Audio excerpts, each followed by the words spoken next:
And I turn around and he's right here in my face. He said, yo, you gotta stop talking shit about my son. You gotta stop f***ing with my son. That's my son, that's my son. And I was like, what? He said, nah, that. I said, yo, let's talk later. He's like, that, nah.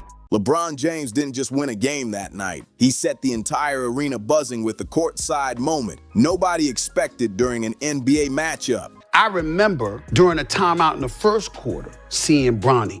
And Bronny looked over at me, and he had this sad look on his face. And I'm imagining Pop saw that shit, it hit him. Yeah. And he couldn't hold it, and he rolled up. He walked directly towards StephenASmith and delivered a tense message face to face. This wasn't random tension either. It followed months of Smith openly criticizing and questioning BronnyJames on live television. The pressure had been building for a long time, and when it finally snapped, it happened right in public. What followed only made the whole situation louder and far more intense. Stephen A., I'm going to start with you. We got Stephen A. and CJ McCollum here. Who do you think should draft Bronny? DJ, go ahead. I think the Lakers should draft him. I think if you look at the development process of him being able to play alongside LeBronJames, arguably the greatest player of all time. To understand why LeBron made that move, you have to rewind to March 6th, 2025. The Los Angeles Lakers were hosting the New York Knicks at Crypto.com Arena. StephenASmith was sitting courtside next to Ari Emanuel, CEO of Endeavor, and comedian Larry David. I think that the Lakers are in a position right now where they need to be patient with him. They need to understand that it takes time to grow and develop. I completely agree with you if Bronny's gonna be in the G League development. I do not agree with you.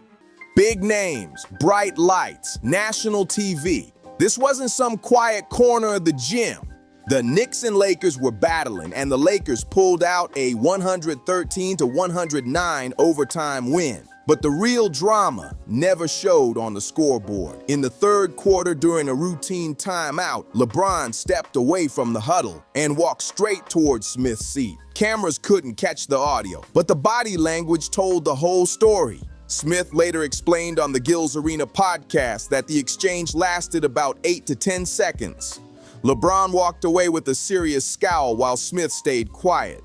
No shouting, no scene, just intense eye contact and sharp words. Most people in the arena barely noticed at first, but fans nearby quickly had their phones up. Within minutes, the clip was racing across social media like wildfire. Smith later said he believed something very specific set LeBron off that night. It wasn't just months of commentary. It was something LeBron noticed during that timeout, something he saw on his son's face. That detail shifted the entire mood of the story. LeBron didn't call Rich Paul. He didn't schedule a private conversation. He didn't wait until after the final buzzer. He reacted right there in the moment. What fans witnessed wasn't simply a superstar approaching a media personality. It looked more like a father stepping in because he felt his son was being publicly criticized while everything played out in real time. Smith made a careful choice in that moment. Sitting courtside next to powerful entertainment figures on national television, he understood any reaction could turn into an even bigger headline. If he's gonna be inside that Laker locker.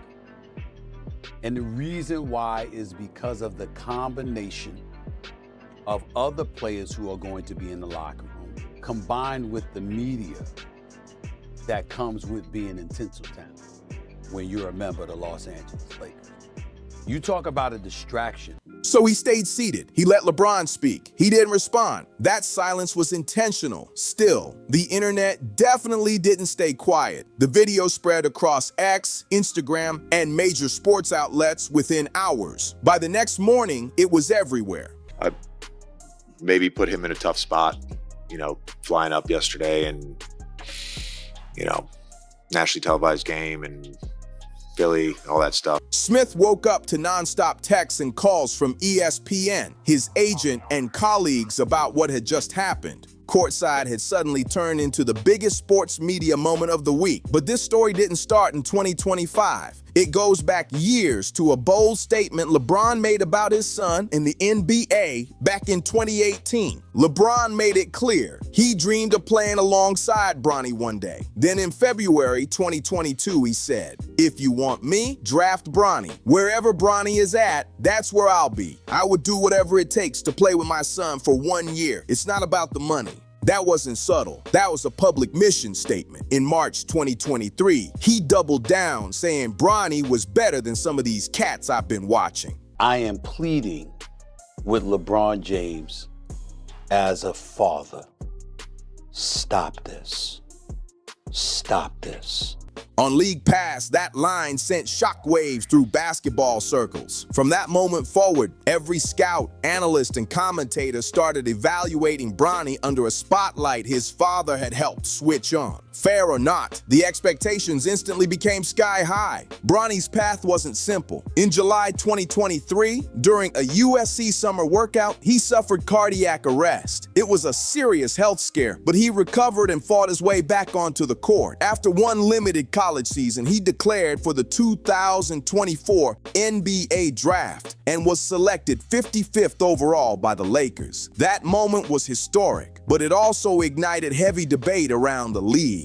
At that time, StephenASmith wasn't attacking the decision. On First Take, he actually defended LeBron against accusations of favoritism. He argued that LeBron had earned the right to want that moment. Smith also pointed out that family connections have always existed in sports and business, especially at the highest levels. He even said the real pressure should fall on coach J.J. Redick to manage the spotlight, not on criticizing the James family. That context makes the later confrontation even more layered and intense. At that stage, StephenASmith wasn't questioning Bronny's talent. That wasn't his focus. His concern was the situation itself. We all know that BronnyJames is in the NBA because of his dad. The first game of the season, opening night, the Griffey's in attendance, father-son duo playing in an NBA game for the first time. BronnyJames is averaging 0.3 points, 0.3 assists, and 0.4 rebounds. You know what people are saying. You know what they're going to do to this kid. In 13 games, he has played 44 minutes. He has scored 4 points. He is shooting 1 of 16 from the field. 0 for 7 from three-point range. How are you doing him favors? A young player entering the Lakers locker room while sharing the stage with LeBron meant the spotlight would be brighter than anyone else on the roster. Smith saw it as a pressure cooker, not about skill, but about emotions, media attention, and nonstop scrutiny surrounding the team every single day. And here's the key detail. Back in June 2024, Smith was still speaking with a tone of support. He wasn't mocking Bronny, and he wasn't demanding he be moved. Instead, he pointed out what he believed were structural risks. In his view, it wasn't personal. It was about the environment created after LeBron publicly promised he wanted to play alongside his son. Wonderful father by all accounts.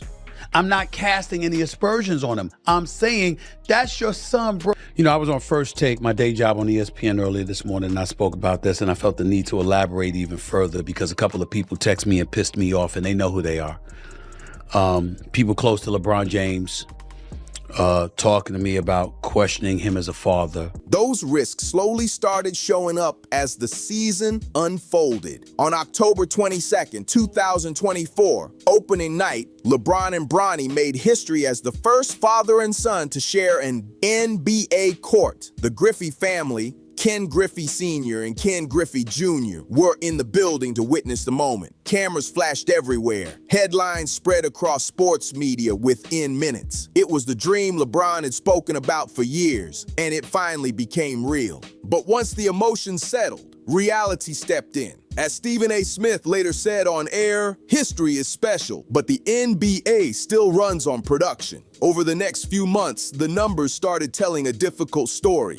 By late January 2025, Bronny had appeared in 13 NBA games. He logged just 44 total minutes. He scored 4 points and shot 1 for 16 from the field. His stat line showed 0.3 points, 0.3 assists, and 0.4 rebounds per game. In the G League, he looked more comfortable, putting up around 13 to 16 points in limited runs. But in an NBA jersey, the gap was clear. Every time he stepped onto the court, the spotlight doubled. That wasn't a basketball player confronting me. That was a parent. That was a father. And I can't sit here and be angry or feel slighted by LeBron James in any way in that regard. By all accounts, he's obviously a wonderful family man and a wonderful father. But if we had had that conversation, I would have said to LeBron James, I never would speak negatively about your son. I was talking about you, meaning you, LeBron James. I get it. I'm not offended. I'm not insulted. I don't have any animosity or animus towards LeBron James for this. Nothing like that. I don't think he cares, but neither do I. I'm just stating fact. None of that exists. If I was in his position, I can't definitively say I would not have done the same thing. On January 28, 2025, the Lakers lost to the 76ers 118-104. Bronny played a season-high 15 minutes and 26 seconds. He went 0 for 5 from the field, finished scoreless, and had 3 turnovers. He also ended up defending Tyrese Maxey on several possessions. It was a rough night, and the stat sheet didn't hide it. The next morning, January 29th, 2025, StephenASmith went live on First Take and delivered the monologue that shifted the entire conversation. He began with context. He referenced comments from Coach J.J. Redick after the game. Then he aimed his message not at Bronny, but directly at LeBron. He said, "Stop." That single word quickly became the headline across sports media, but that wasn't the full argument. Smith laid out the numbers live on air. He framed it as a plea to a father. He said he understood the dream, but questioned the timing and the stage it was happening on. What do you make of LeBron confronting you in the aftermath of that situation? I thought it was weak. I thought it was some bullshit. But in the moment, I knew that I was listening to a father.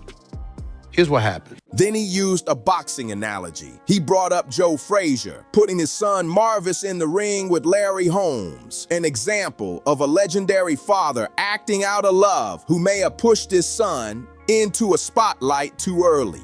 Smith's message was clear. Greatness doesn't always protect your child from harsh reality. Later that same day, he doubled down on his YouTube channel. He went deeper into the situation. He mentioned Rich Paul. He brought up LeBron's public statements about the draft, and he explained that his concern for Bronny was being twisted into disrespect toward the James family. From Smith's perspective, he was breaking down a basketball decision from a professional angle. From the other side, it felt personal. That's where the real line started to blur. LeBron's camp didn't hear strategy or roster talk. They heard criticism of his judgment as a father. And for a man who has built his identity around being present, protective, and committed to his kids, that message landed very differently. Smith kept insisting he was talking about roster management, not parenting at home. But that distinction didn't land the same way for everyone watching. The words were already out there. The clip was everywhere online. And LeBron knew his son could see every headline, every debate, every replay. That tension sat in the air for weeks. Then 5 weeks later, on March 6th, 2025, LeBron walked across the Crypto.com arena floor during a timeout and addressed it directly.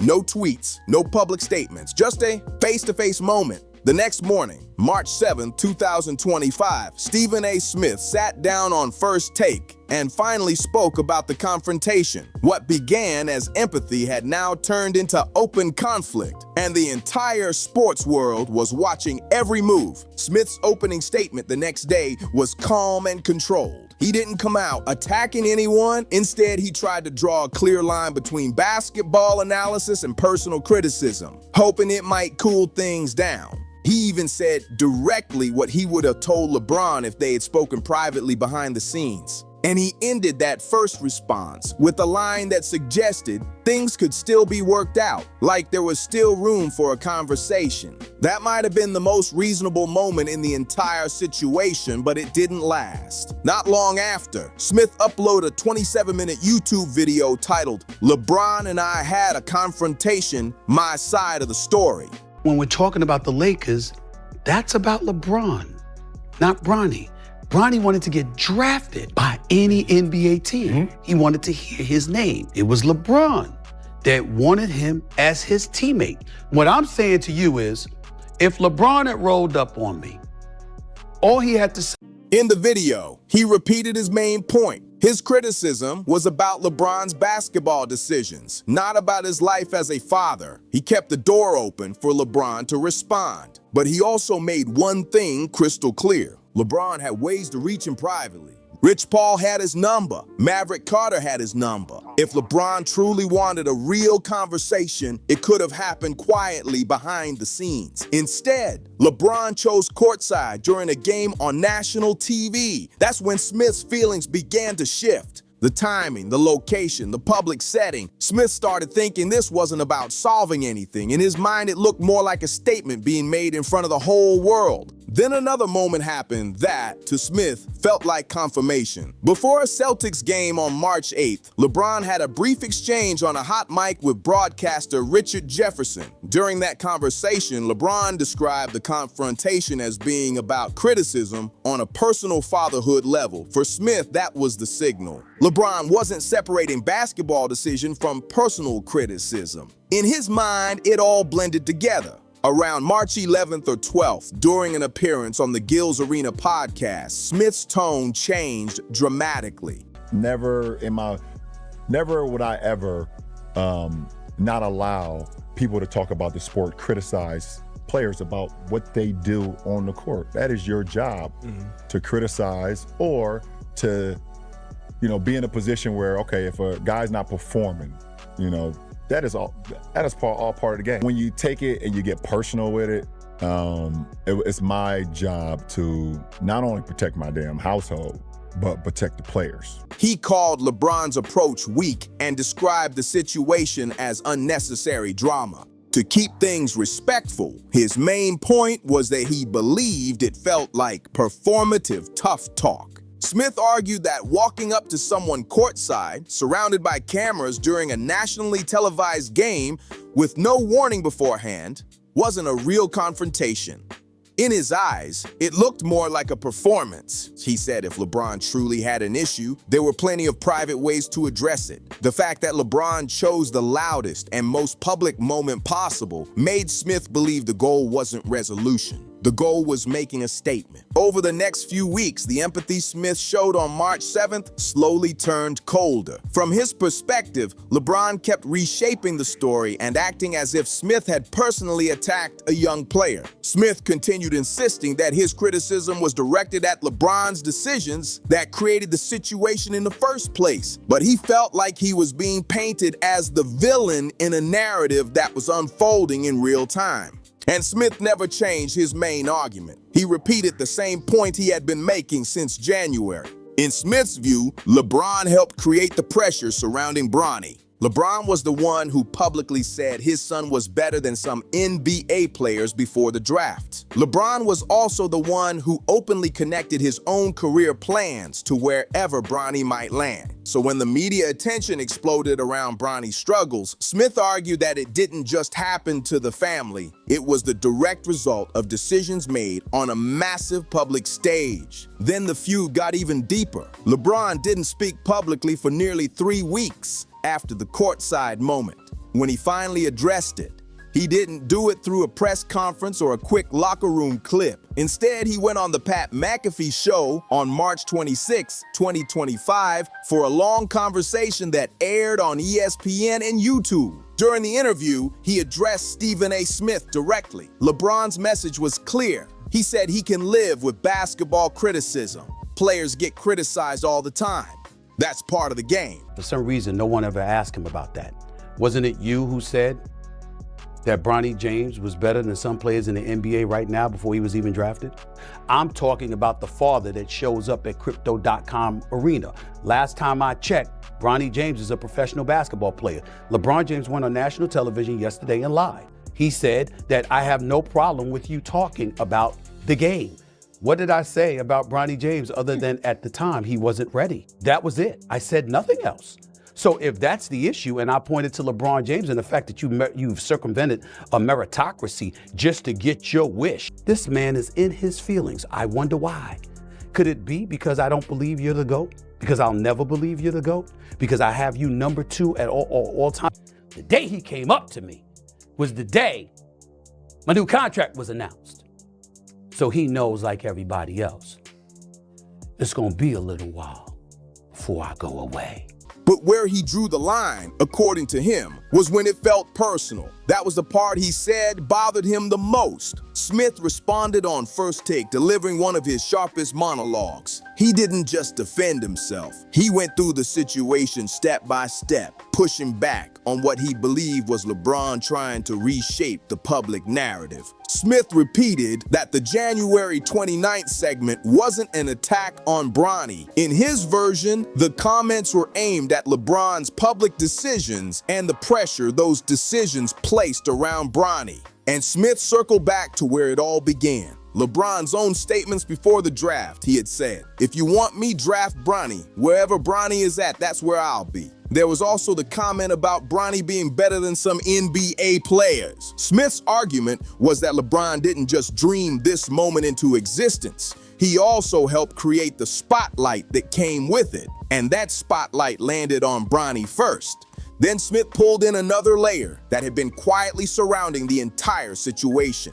The GOAT debate. For years, he has never ranked LeBron James as the greatest player of all time. On air, he consistently places Michael Jordan at number 1. Smith suggested LeBron's frustration with him might not be only about Bronny. In his view, part of it could be connected to that legacy debate. He also pointed out a detail that hadn't been highlighted much before. The day LeBron approached him courtside was the exact same day Smith's new ESPN contract had been publicly announced. Cameras were already focused on him and the attention was high. Smith suggested LeBron likely knew the moment would be captured from every angle and chose that timing deliberately. On March 27th, Smith uploaded another YouTube video titled "LeBron, the Lies Keep Coming." That's when the tone moved from tense to explosive. Smith openly accused LeBron of not telling the full story several times. He even referenced the famous Chris Rock and Will Smith Awards show moment and said if LeBron had physically confronted him, he would have defended himself, while also admitting LeBron probably would have had the advantage. It was raw talk, pure, no-filter energy.